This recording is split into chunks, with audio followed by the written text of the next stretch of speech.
That's so very, very important. Okay, I think I'm in trouble again. Here he goes. Real easy here. I'll get even with you one of these days. Now we can pull down a little bit for reflections here and then come back in here and get that fellow's water line in. I'm just going to use the color that I put on the canvas with a clean brush and pull straight down. Mm-hmm. And then go across it real lightly, horizontal. And like I say, put in a water line.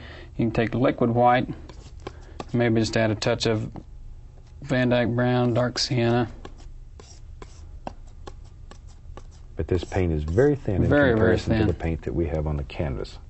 And then I'm just going to go through the paint just like this, pick up a fine roll on a knife. Okay, why don't you hold that knife up in front of the camera and let them see real close what you're doing there. Can we do that? Because a lot of people have this same problem. Fine roll. It's on top of the blade, though.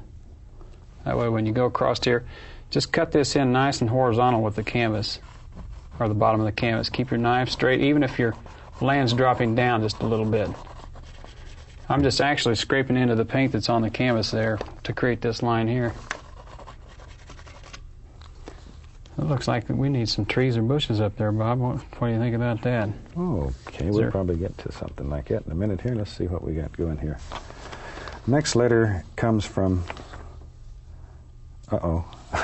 Martha, you ought to be ashamed for sending that. We're going to put that aside. That was a little too personal. I watched you make evergreens. See, you wanted to make some trees. Here it is, with a fan brush. Can they be made with other brushes? Why, sure. We can use the 1-inch brush. Matter of fact, I may even like it just as well as anything. I'm going to take sap green and midnight black. I'm just going to brush mix this here. And a little bit of Prussian blue.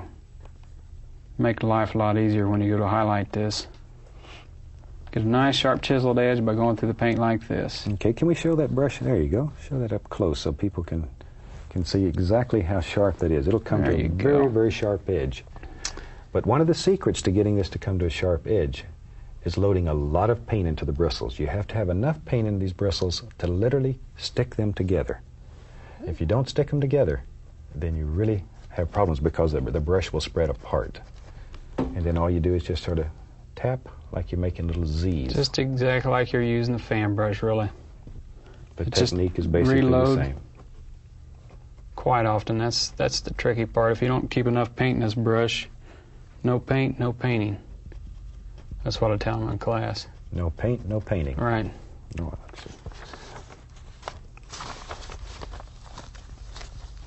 maybe he has, maybe you've heard this before, he has maybe a little friend there.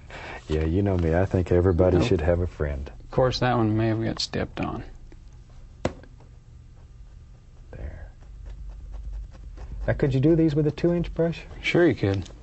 Yeah, I like it also. So basically you're saying any old brush we have. Any old brush. It's more important when you're making trees of any kind that you worry about shape more than what you're making them with. Some good old dark color in here. Okay. Good. I'm glad you're making some bushes because that's my next question here that I'm looking at. It says, if I make a bush that I'm not happy with, how can I correct it? It also goes on to say, I'm having trouble also making the brilliant highlights that you make on the show. What am I doing wrong? So that's a 2-part question. Highlights on the bushes. Well, let's first show how to correct one. Let's make one. Let's make a mess. That's what you're trying to say. Yeah, that's what I'm trying to get you to do. I can handle that pretty easy.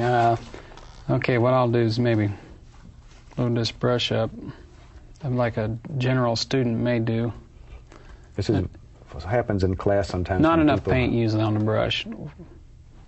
And come up here. Okay, maybe we can get a real tight close-up of that and just show exactly what's happening here.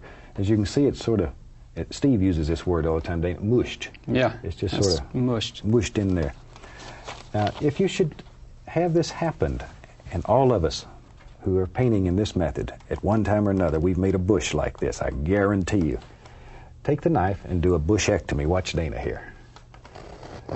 This is a bushectomy. You just take that rascal right off. Pretty simple, isn't it? Yep. And back with some more of your dark paint. Just go right back. And the one thing, though, that happens, that each time, though, you do this, your bush is going to grow a little bit. A little bit. Now, you have to be careful. I've seen people, when they first start doing this, they've had to nail another canvas on top because a bush or a tree would get so high. Now, show us the correct way of doing it. What I would suggest when you're loading this, you can see a bush right down there on my palette. When I pick this brush up right here in this area, and it takes more paint than probably what you're thinking. You have to load a lot of paint into the brush and create that rounded corner. You pull it in one direction, that makes that rounded corner. Then you put that rounded corner to the top. And it's a super light touch when you're getting these bushes on the canvas. Yeah, I know sometimes when you watch the shows, it looks like you take a running start across the room and sock them. And don't kill all your darks. I tell you, to help separate some of them, you may want to add just a little bit of a red to your color. Okay, why don't you just drop in a couple little bushes there. We're about to run out of time on this show. I hope we've answered most of the questions that people have. The one remaining question that I have, and if you have time, maybe you'll do that for us. It says, I love your reflections. They are so real. Are they easy to do? Could you maybe reflect a little bit of that down in the water? Oh, yeah. Just simply reverse the brush. While you're doing that, I've got a couple other ones here that I want to answer. I'm sorry, go ahead. Put some of the color, just reverse it right down in the water here. Okay. Here's a question that says, what do I do with paint that I have left over? Do I have to throw it away? Absolutely not. Oil paint, there, you got me again, didn't you? Oil paint, you can take and cover it with something like saran wrap or aluminum foil and keep it for several days on a pallet. Or you can take and put it in your freezer and freeze it, and it'll last almost indefinitely. Now, if you have a freezer that's self-defrosting, you have to cover it because it will dry out over time. And you know, when I first started doing that, I got in a lot of trouble because my wife thought it was something in the ice box that we were going to eat, and she took it out and had a big mess on her hands, so I wasn't too popular around the home front for a few days. So you might want to label what it is. And here's another question, and this is very common. I wished I'd asked this one earlier. What if I don't have time to finish my painting in one setting? What can I do? I think probably the easiest thing there, if for some reason you don't get it finished, try to find a good stopping point for your painting. Sometimes, like the water line is excellent, and just stop it right there. If you was to stop right along in here someplace, and then the next day or two you come back, and if the liquid white has dried, and it will last for several days on a good canvas, but if it has dried, then you can come right in here and add a little bit more of the liquid white, and you can go right on about your business. If, for example, if you wanted to come in here and you wanted it wet, liquid clear can be used to cover areas, and it won't show like the liquid white will. So you can go back and put some of the base coat mediums onto the canvas and continue your painting. And I think with that, we're going to shut it down for the day. And as I mentioned earlier, this is the last show of the 17th series. And I want to thank you for allowing me back into your home again. This has been a special series to me. I've been able to bring you some of my friends. My son's been on the show, and a lot of the little creatures that I'm so crazy about. And I hope you enjoy seeing my creatures and my friends. And I thank you very, very much for allowing me into your living rooms. I feel like I'm part of your family.